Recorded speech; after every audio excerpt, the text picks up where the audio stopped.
दोस्तों, कहा जाता है कानून अंधा है। किसी के दर्द, तकलीफ, भावनाओं या परेशानी से उसका कोई वास्ता नहीं है। कानून देखता है तो सिर्फ सबूत। लेकिन आज हम जिस केस की बात कर रहे हैं उसे पत्नी की आंखों के आंसू के नाम से भी जाना जाता है। आइए जानते हैं क्या है पूरा मामला। सबसे पहले बात करते हैं हमारी कहानी के मुख्य किरदारों की, जिनके इर्द गिर्द ये कहानी घूमती है। पहला है मृतक जसपाल सिंह। दूसरा और अहम किरदार है पलविंदर कौर, मृतक की पत्नी। और तीसरा है मोहिंदर पाल सिंह, पलविंदर कौर के गांव का व्यक्ति जो कि स्टोर कीपर का काम करता था।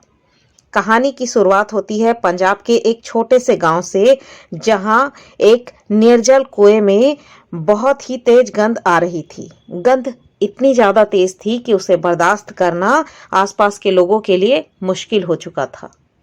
अंदर झांकने पर उन्हें एक ट्रंक कुएं में पड़ा हुआ दिखाई दिया। इसकी सूचना नजदीकी पुलिस थाने में दी गई। ट्रंक को बाहर निकाला गया, जिसे खोलने पर एक पूरी तरह से सड़ी हुई लाश बरामद हुई। लाश की पहचान करना मुश्किल था। उसी दौरान पुलिस को भरेली गांव के मुखिया द्वारा प्रकाशित अपने बेटे की गुमशुदगी का विज्ञापन मिला। इसके साथ ही मृतक के कपड़े व अन्य सामान से लाश को एक पहचान मिली। लाश थी मुखिया के बेटे जसपाल सिंह की। पोस्टमार्टम रिपोर्ट से पता चला कि जसपाल सिंह की मृत्यु पोटेशियम साइनाइड खाने से हुई है और लाश लगभग 30 से 40 दिन पुरानी है। अब पुलिस के सामने क्वेश्चन यह था कि मृतक ने खुद ही पोटेशियम साइनाइड खाई या किसी और ने उसे खिलाकर उसकी हत्या की। ट्रंक कुएं में किसने और क्यों डाला? पुलिस ने जसपाल सिंह की हिस्ट्री चेक की, जिससे पता चला कि वह एक विवाहित व्यक्ति था और अपनी पत्नी पलविंदर कौर और बच्चे के साथ अलग रहता था, क्योंकि पलविंदर कौर और जसपाल सिंह की अपने परिवार वालों से नहीं जमती थी।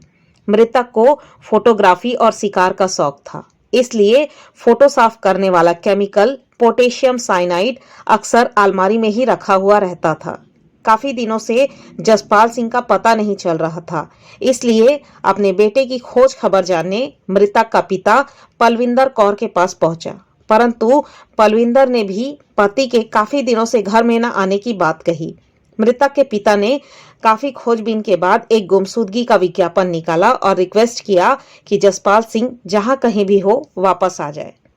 पुलिस ने जब मोहिंदर पाल नामक व्यक्ति से मामले की तफ्तीश के लिए संपर्क की कोशिश की तो वह गांव से ही भाग गया, अतः उसे भगोड़ा घोषित किया गया। मृतक की पत्नी पलविंदर कौर से जब घटना के बारे में पूछताछ की गई तो उसने कोई संतोषजनक जवाब नहीं दिया, लेकिन बाद में उसने अपने अपराध का कन्फेशन किया कि घटना दिनांक से कुछ समय पहले जसपाल सिंह के पेट में तकलीफ होने पर डॉक्टर को दिखाया गया था। डॉक्टर ने उन्हें 3-4 दिन की दवाइयां दी थी, जो कि पलविंदर कौर ने उसी अलमारी में रख दी थी जहां फोटो साफ करने वाला केमिकल रखा हुआ था। घटना वाले दिन पलविंदर कौर बरामदे में बैठी हुई थी। तभी मृतक ने उसे अपनी दवाइयों के बारे में पूछा। पलविंदर ने कहा, दवाइयां अलमारी में रखी हुई हैं। पति ने गलती से दवाई के बजाय पोटेशियम साइनाइड ले लिया, जिससे घटना स्थल पर ही उसकी मृत्यु हो गई। पलविंदर कौर लाश देखकर डर गई और उसने गांव के ही रहने वाले मोहिंदर पाल को बुलाया। इन्होंने लाश को एक बड़े ट्रंक में डाल दिया और कुछ दिनों बाद उस ट्रंक को जीप में डालकर एक निर्जल कुएं में फेंक दिया और जीप साफ करके वापस घर आ गए। सुनवाई के लिए मामला सत्र न्यायालय पहुंचा। सत्र न्यायालय ने पलविंदर कौर की संस्वीकृति के आधार पर उसे भारतीय दंड संहिता की धारा 302 के अंतर्गत जसपाल सिंह की हत्या का दोषी मानते हुए आजीवन कारावास की सजा सुनाई। इस निर्णय के खिलाफ हाईकोर्ट में अपील की गई।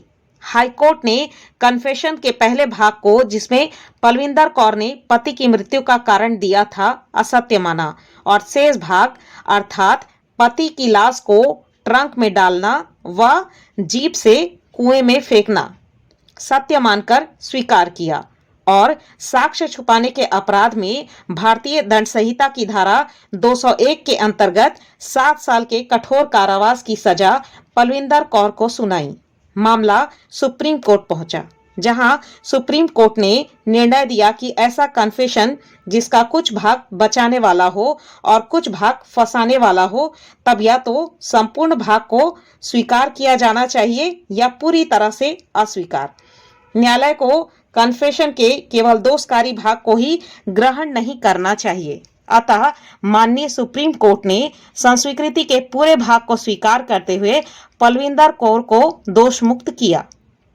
इस केस में सुप्रीम कोर्ट ने पलविंदर कौर की सच्चाई, उसके आंसू, उसके दर्द को देखा और साथ ही यह भी कि अगर अपराध किया ही नहीं गया है तो साक्ष्य छुपाने का प्रश्न उत्पन्न नहीं होता है।